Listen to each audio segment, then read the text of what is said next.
Good evening everyone, Daniel Miller here. Thank you so much for coming and joining my gaming industry news broadcast.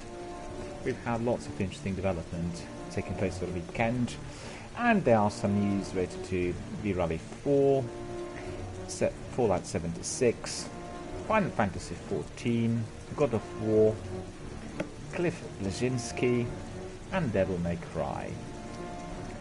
So without further ado, let's just have a look at all the news that have come to our shores since Friday. As you know, we don't have any news bulletins during the weekend because some of the industry is actually closed on Saturday and Sunday. By that I mean some of the developers and their PR departments that cater for the news. But as we know, on Saturdays and Sundays the streaming community is rife, and therefore we don't really have our bulletins. We focus more on streaming and other community related issues. But let's have a look at what's come to our desk. First of all, we heard that V-Rally 4 will get a release date on Switch, which is quite exciting.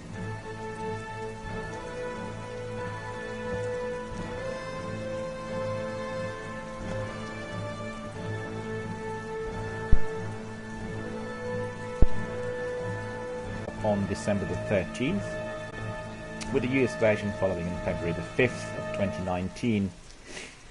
Big Ben, Coyote and Racing Games also confirmed that the Supercharged Racing Pack, which is V-Rally 4's first DLC, is now available for the PlayStation 4, PC and Xbox One versions of the game, which means across the platforms. And here you can get your hands on a bunch of new libraries to take for a spin in Quick Party, Online or Career modes. So there's 5 in total: Porsche 911 RGT 997, which is Rally, Volkswagen Polo RX V-Rally Cross, Tatum Class 10 Buggy, Volkswagen Polo RWRC Rally, and Ford Mustang Fastback Extreme Karna.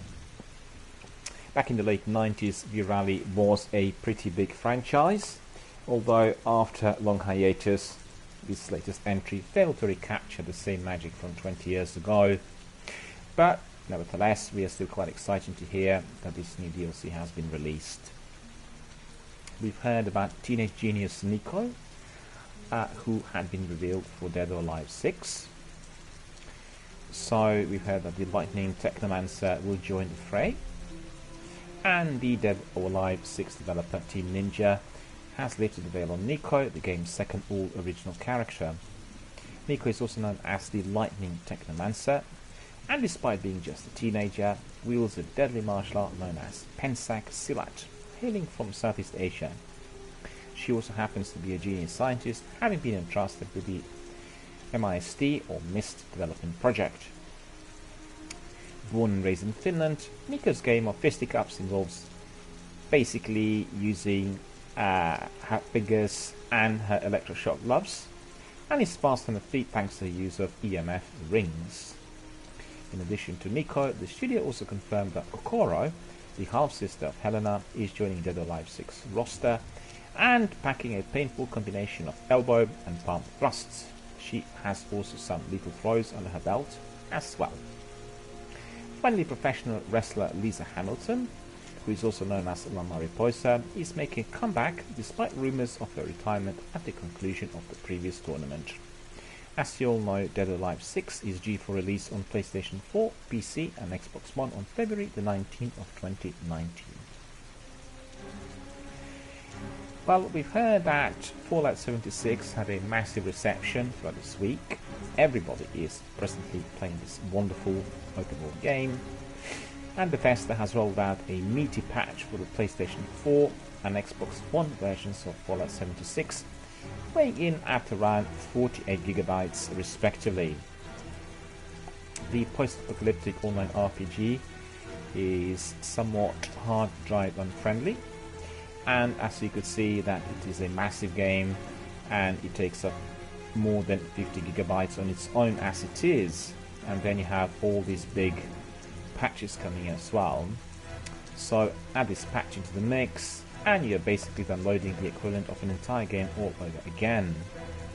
This update will be large compared to what we expect for patches going forward, commented Bethesda, Regular updates will always vary in size, but future updates should be much smaller in comparison. Fallout 76 is out now for PS4, PC and Xbox One, and we are loving the game so far. So we've heard also a few bits of news on Final Fantasy XIV. Shadowbringers DLC is coming in summer 2019.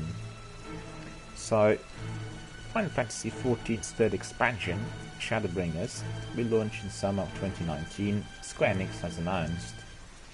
It will add a bunch of new content into the mix, including a brand new race, extra jobs, and more locations to explore. Furthermore, players can tuck into a new game mode and a trust system that allows you to battle against familiar NPCs and travel to other servers using the world visit system. Final Fantasy XIV producer Naoki Yoshida also revealed that Update 4.5 will introduce Blue Mage Job, which will be available to everyone who has purchased a Realm Reborn and have reached level 50 as a Disciple of War or Magic. Square Enix says that Blue Mage will also provide a unique solo experience and a starting level cap of 50, which will be increased over time with the addition of extra content for the job. Update 4.5 is due to be released in two parts, one in early January 2019 and the other in late March, and will be titled Requiem for Heroes. The patch also introduces the new main scenario quests, new trials, and updates to Rival Wings and the Gold Saucer. So bring it on, Final Fantasy XIV. We've heard that some players of Fallout 76 were launching 3 nukes at once. And guess what? This would have caused... If you didn't know, Fallout 76 allows you to launch nukes, nuclear weapons in other words, something which some players have taken to the extreme over the weekend. The action kicked off after Nikaru93 and his team defeated the Scorch Beast Queen, a high-level enemy that spawns after nuking a Fissure site.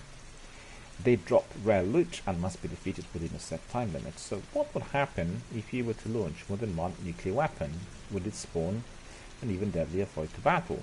To find out, the team decide to synchronize the launch of 3 nuclear weapons, which they do, but upon investigating the blast zone are swiftly booted out of the game as the servers crashed.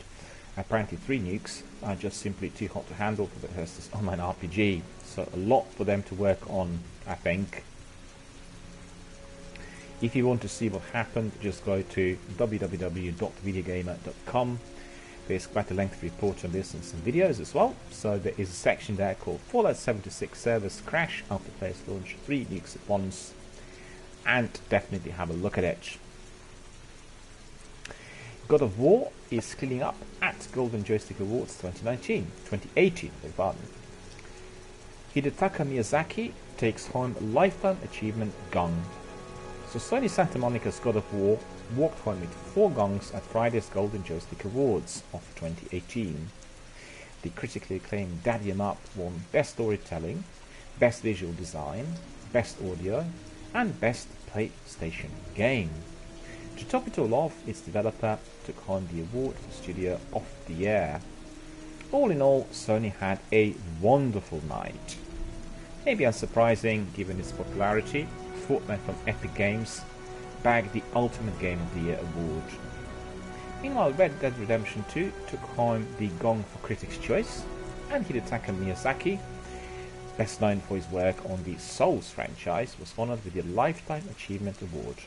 In fact, I did play his game Blood Rain the other day, and I have to say I did find it very challenging and also particularly annoying, considering it has some automatic save checkpoints rather than the usual autosave, and therefore have to replay the game quite a few times. But saying that, its difficulty level is considerable. It has a very complicated inventory, and also it does have absolutely magnificent exterior. The locations, the situations, and the city where the game takes place are just simply jaw-dropping. So absolutely have a look at some of the iconic, most beautiful concept art images which I have posted to my Instagram. Have a look there. and you'll be able to see many of those, not just from Blood Rain, but also from some other games inclusive of Grim Fandango, Primal, Rainbow Six Siege, The Last of Us, and of course Destiny 1 and 2 and Online Scrolls, all the games which I'm currently engaging with, either on Twitch or elsewhere. So coming back to our awards, the winners are, as stated, Best Storytelling, God of War, Best Competitive Game, Fortnite Battle Royale, Best Cooperative Game, Monster Hunt World, Best Visual Design, God of War, Best Indie Game, Dead Cells, Best Audio, God of War, Still Playing Award, World of Tanks, Best Performer, Brian Deschard, and that would be for Connor from Detroit Become Human, Esports Game of the Year, Overwatch, Best VR Game, The Elder Scrolls V, Skyrim VR. I still have to play that actually, I've not played it in VR. Studio of the Year, SIE Santa Monica Studio, Best Streamer, Broadcaster, Brian Deschard, and Amelia Rose Blair. Yeah, that's a bit unusual, isn't it? Mobile Game of the Year, PUBG Mobile, and absolutely, I would say I agree. Played it for 6 months this year. PC Game of the Year, Subnautica. PlayStation Game of the Year, God of War. Xbox Game of the Year, Forza Horizon 4. Nintendo Game of the Year, Octopath Traveler. Breakthrough Award, Unknown Worlds. Most Wanted Game, Cyberpunk 2077.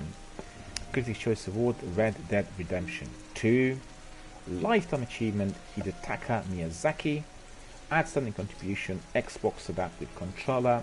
And the Ultimate Game of the Year, Fortnite Battle Royale.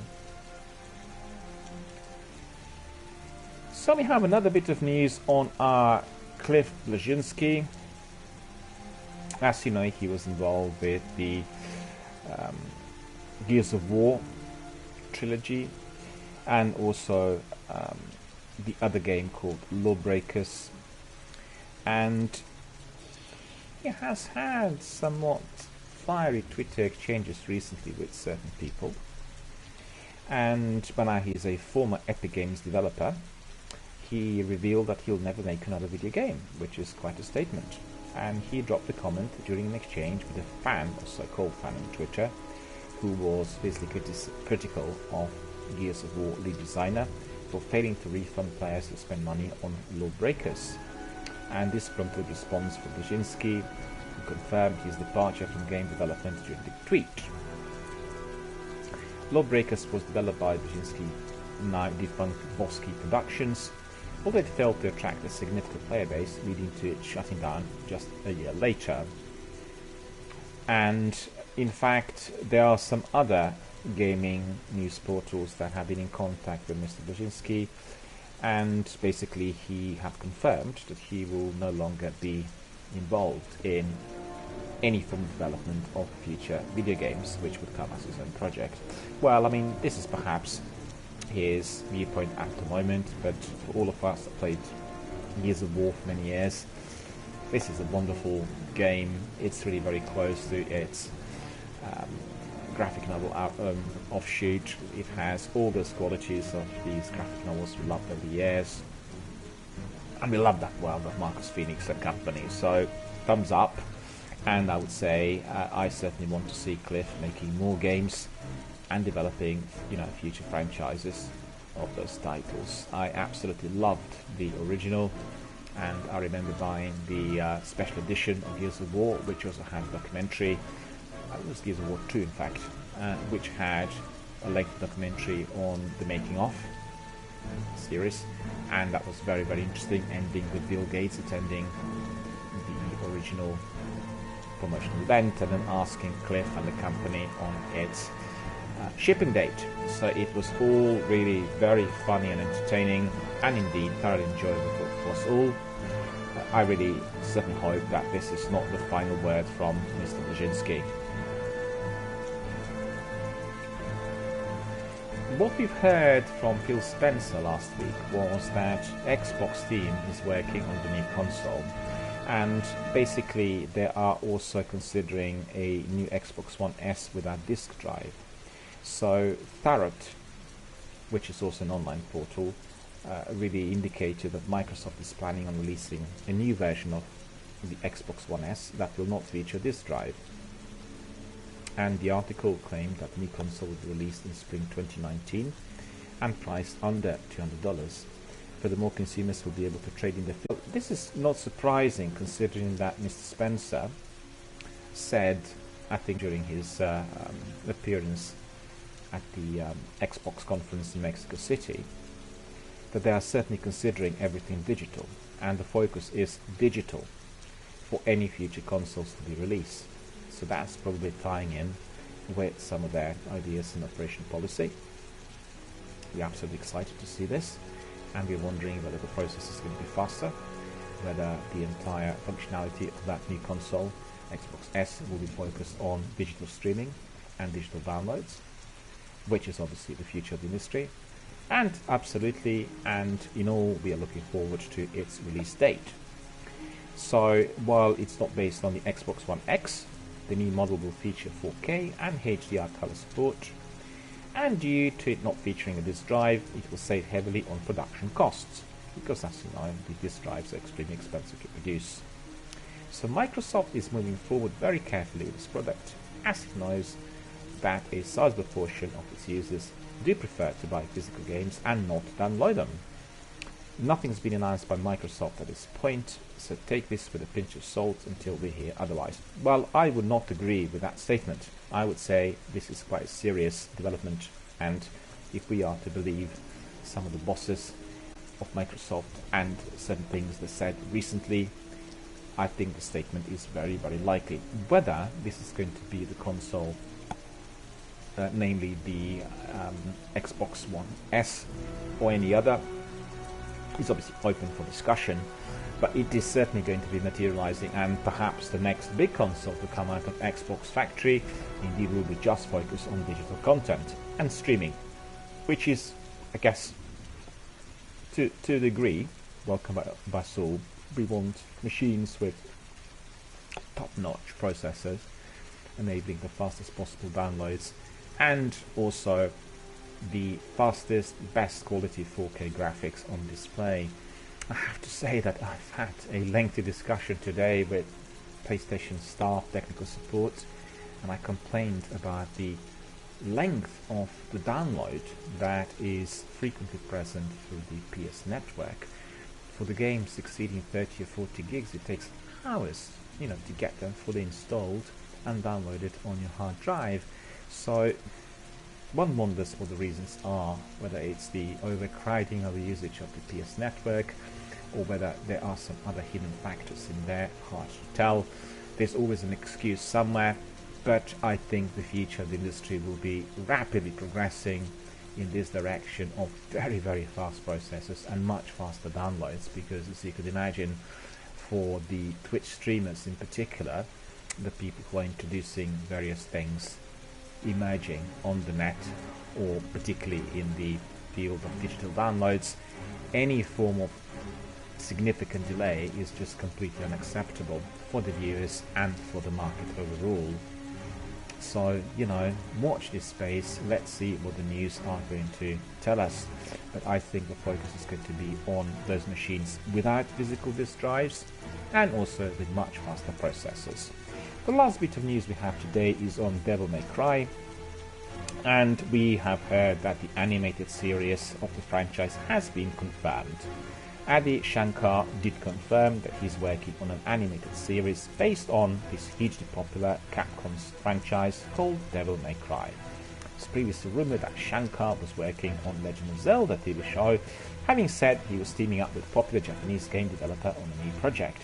Turns out it wasn't Nintendo after all, but rather Capcom.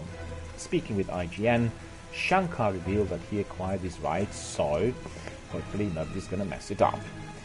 He thinks that he's talking about the fact that Hollywood has not made any good of Resident Evil, but that is just, I guess, one of the assumptions presently circulated in the media.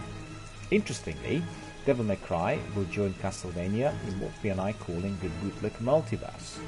So he said, let the speculation begin. and you can read into that all you want. As you know, rumor versus the fact is one of those key elements of trading in financial markets. And as you know, a lot of these development companies are very, very dependent on investor capital. So it's of no surprise to me to see that there's so many rumors floating about, because when it comes to investment, it's all about the rumor, it's all about the probability, not that much about the fact frequently. And therefore we keep getting all sorts of news, most of which are completely irrelevant. But some of those, such as the one on Xbox without physical disk drive, and also, you know, the future of the industry or certain types of game developments, are indeed true to fact and eagerly anticipated by us all. So we heard that Capcom is also currently working on the next chapter in the Devil May Cry series, and this will be released on PlayStation 4, PC and Xbox One. So these are all the news that have come to our shores during the last few days. As you know, we are already deeply into that Black Friday sales on PlayStation and Microsoft. And principally, after looking at the deals, I have to say that my preference is heavily weighing towards PlayStation.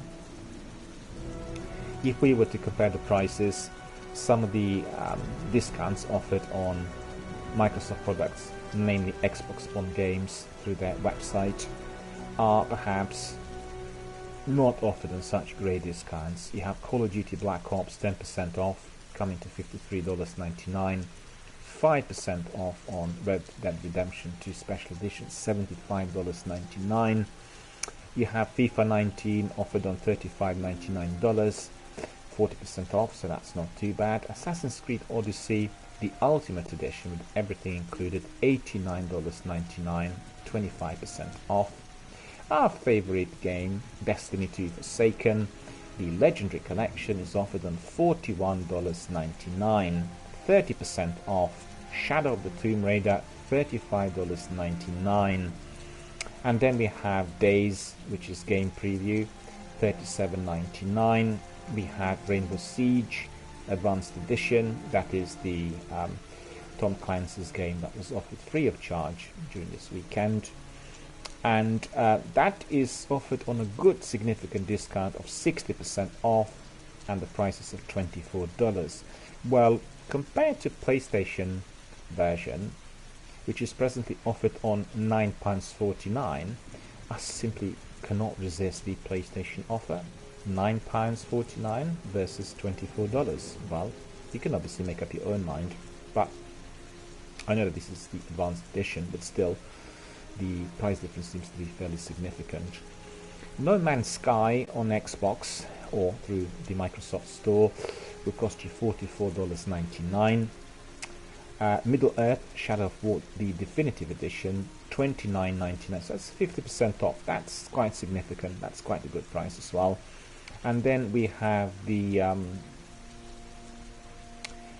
double edition of Skyrim Special Edition and Fallout Game of the Year bundle, which is very, very good. It literally comprises everything those two games have, and that will cost you $47.99, offered on the 40% off discount.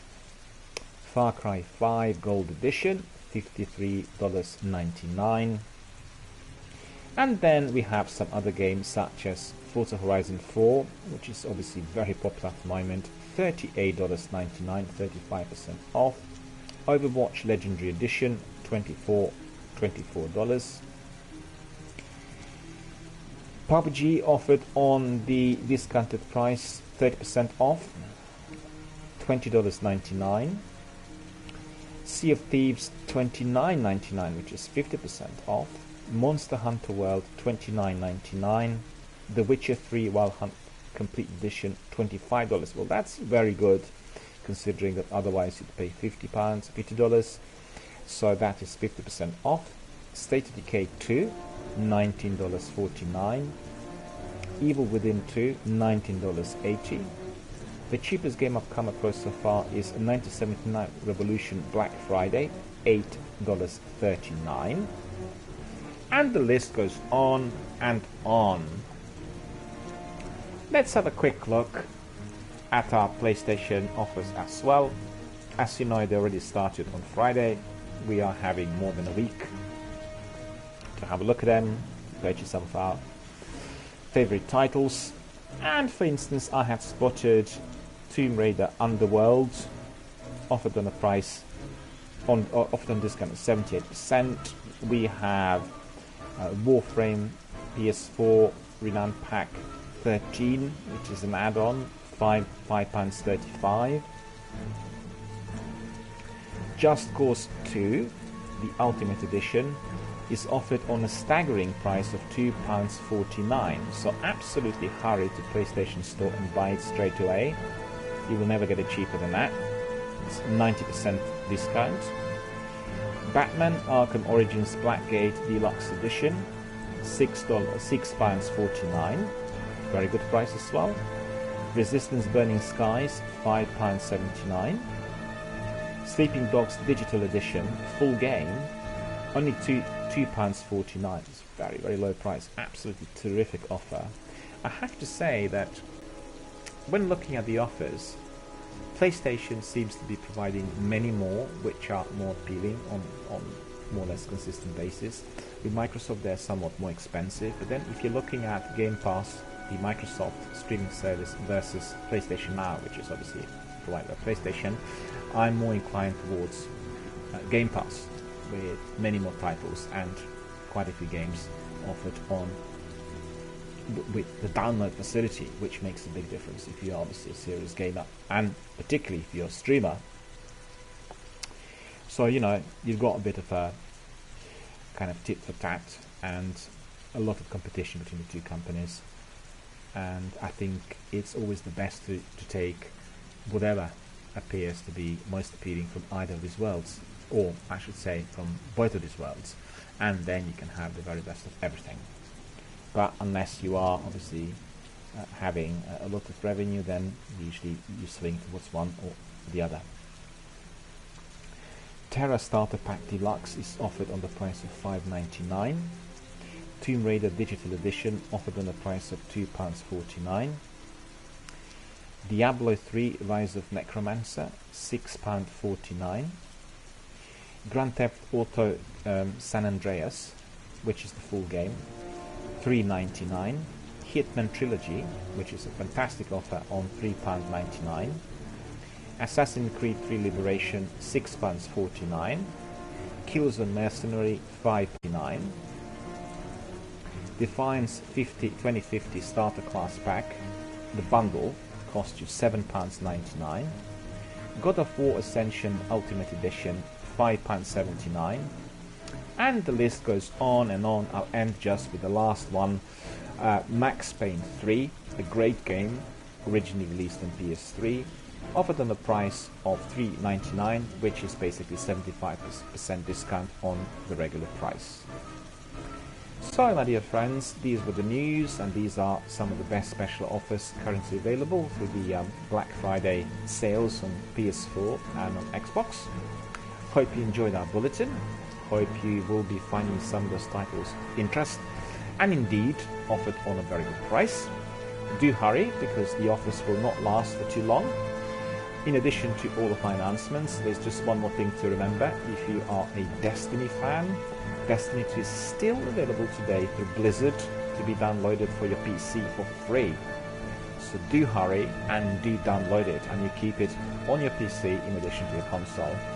And then the other very popular freebie during the last 5 days has been obviously Ubisoft's fantastic tactical FPS Rainbow Six Siege, and it's still available for you to download for free, and therefore you can test it for up to 6 days. I think the expiry date is tomorrow, so if you haven't done so, do download, do test the game, which is amazing, and then perhaps buy it on a very low price of £9.49, the lowest price for that game so far on PS4, and enjoy it until the end of your days. Right, so we've come to the end of our gaming news broadcast for today, and we are going to be proceeding with our Destiny world yet again. As you know, my variety stream week had ended. I have tested PlayStation Now during the last week, and I have come with some reviews and conclusions which will be presented to you in a separate broadcast. I urge you to try the service together with Xbox Game Pass. Even if you're not particularly keen on those streams, do try them, because the industry is moving into this direction. This is going to be the future. Everything will be digitalized, and we'll be able to play games through those kinds of streams, as well as digital downloads. Therefore, it's very important that you acquaint yourself with the way those services work at an early stage, as they obviously will be developing as we progress, and then you will be very advanced on skill and the method through which you will use them. Well, thank you so much for coming, for listening to the broadcast, and I hope to see you a bit later on during my Destiny 2 stream. I wish you all a very, very good evening.